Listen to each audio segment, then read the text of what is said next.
काल में रावण ने कठोर तपस्या की थी और ब्रह्मा जी से वरदान ले लिया था कि उसे देवता, दैत्य, गरुड़, नाग, यक्ष आदि कोई भी ना मार सके। किंतु उस समय उसने मनुष्यों का नाम नहीं लिया और ये तिरस्कार से कहा कि मनुष्य तो उसके लिए तिनके के बराबर है। अहंकार सदैव पतन का कारण होता है।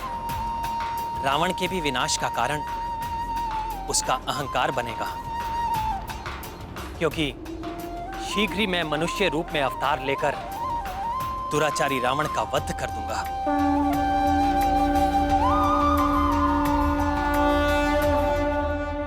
पुरुषोत्तम, हमें क्या करना होगा? आदेश दीजिए प्रभु। आप सब भी पृथ्वी पर अपने अपने अंशों से वानर कुल और वृक्ष कुल में अवतार लीजिए। समय आने पर रावण के विरुद्ध धर्म युद्ध में मैं आपकी सहायता लूंगा।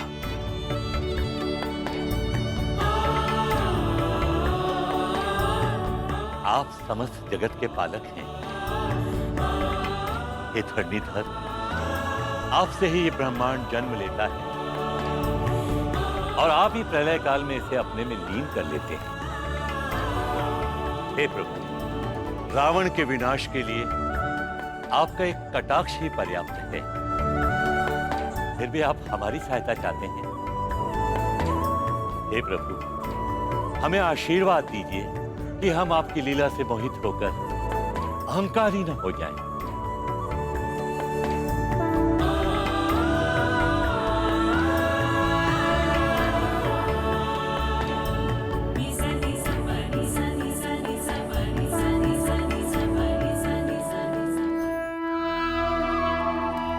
आपकी दीदी देवी रुक्मणी प्रेम में समर्पण तो करती हैं, फिर भी मेरे प्रति उनका गहन प्रेम वो कुछ अवसरों पर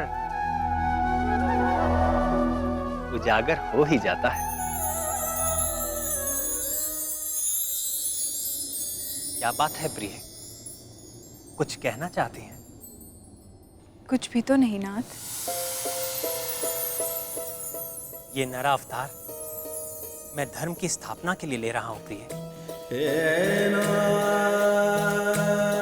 किंतु कोई भी धर्म कार्य धर्म पत्नी के बिना पूरा नहीं हो सकता। आप मेरी सहचरी हैं, आपको ही ये दायित्व निभाना होगा। इस अवतार में मैं अनाचारी राक्षसों का वध तो करूंगा ही, किंतु ये अवतार लेने का मेरा उद्देश्य अपने जीवन चरित्र के माध्यम से सदाचार का आदर्श प्रस्तुत करना है। मनुष्यों की शिक्षा और प्रेरणा के लिए मैं सत्य और धर्म के दो पैरों पर चलूंगा और जीवन की मर्यादाओं पर अडिग रहूंगा। मेरा ये अवतार मर्यादा पुरुषोत्तम के नाम से प्रसिद्ध होगा।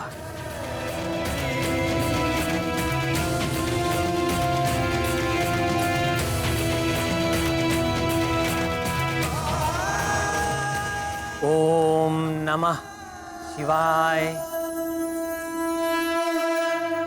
राम राम राम राम राम राम।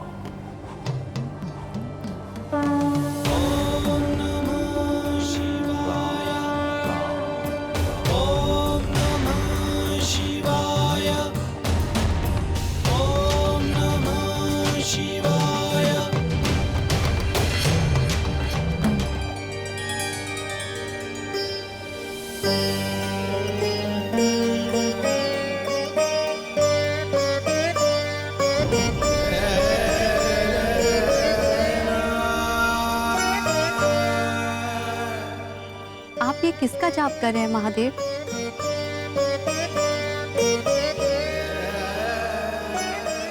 राम, मेरे राम। राम? कैसी शीतलता है इस नाम में। अनादिकाल से ही यह नाम इस जगत का सबसे सिद्ध और सरल मंत्र है। वो कैसे और ओम नमः शिवाय मंत्र से बीजाक्षर मां को मिला देने से इस राम मंत्र की रचना होती है। इस अमूल्य मंत्र में भगवान विष्णु की कल्याणकारी शक्ति के साथ मेरी शक्ति का भी वास है। यह मंत्र सर्वमंगलकारी है, मोक्षकारी है और सभी प्राणियों के कल्याण की रामबाण औषधि है। आपकी महिमा निराली है भोलेनाथ। आप जब उग्र रूप धारण करते हैं तो तीनों लोग कांपने लगते हैं, और जब प्रेम मगन होते हैं तो ऐसे कि देखने वाला भी आनंदमय हो जाए। जो आनंद मेरे मन में जागा है, शीघ्र ही वह पूरे पृथ्वी लोक पर छा जाएगा। वो कैसे महादेव? क्योंकि आपके जो परम रहस्यमय महान भाई भगवान विष्णु है ना, वे मनुष्य रूप में जन्म लेने वाले हैं और इस मनमोहक अवतार में उनका नाम होगा श्री राम। श्री राम, श्री राम, श्री राम।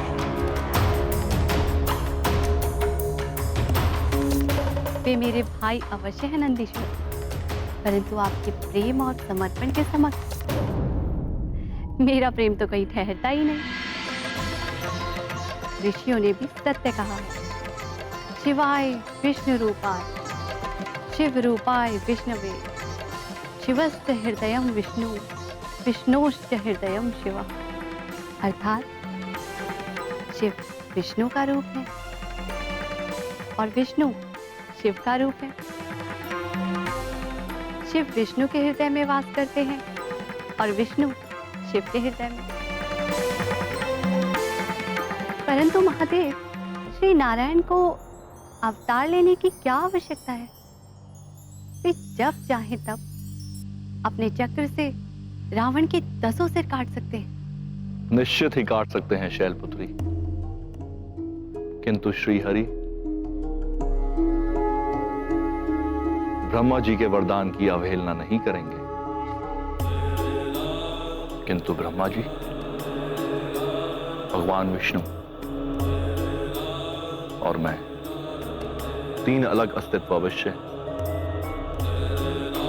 किंतु मूल में हम तीनों एक ही हैं। भवानी, इस रावण ने 10 सहस्त्र वर्षों तक बड़ी कठिन तपस्या करके इतने शुभ कर्मों का संचय कर लिया कि ब्रह्मा जी को बाध्य होकर उसे मनचाहा वरदान देना ही पड़ा, और तब से वह अजय होकर अत्याचारी हो गया। इसलिए जब तक उस पापी के पूर्व पुण्य का क्षय नहीं हो जाता, उसका वध नहीं किया जा सकता। अब उसका काल निकट आता जा रहा है और शीघ्र ही भगवान विष्णु श्री राम का अवतार लेके उसका अंत कर डालेंगे, और उनके इस कार्य में मैं उनकी सहायता करूंगा। आप महेश्वर? हाँ भवानी। भगवान विष्णु के इस राम अवतार के साथ साथ मेरा अंश इस वानर कुल में उत्तम वानर हनुमान बनकर जन्म लेगा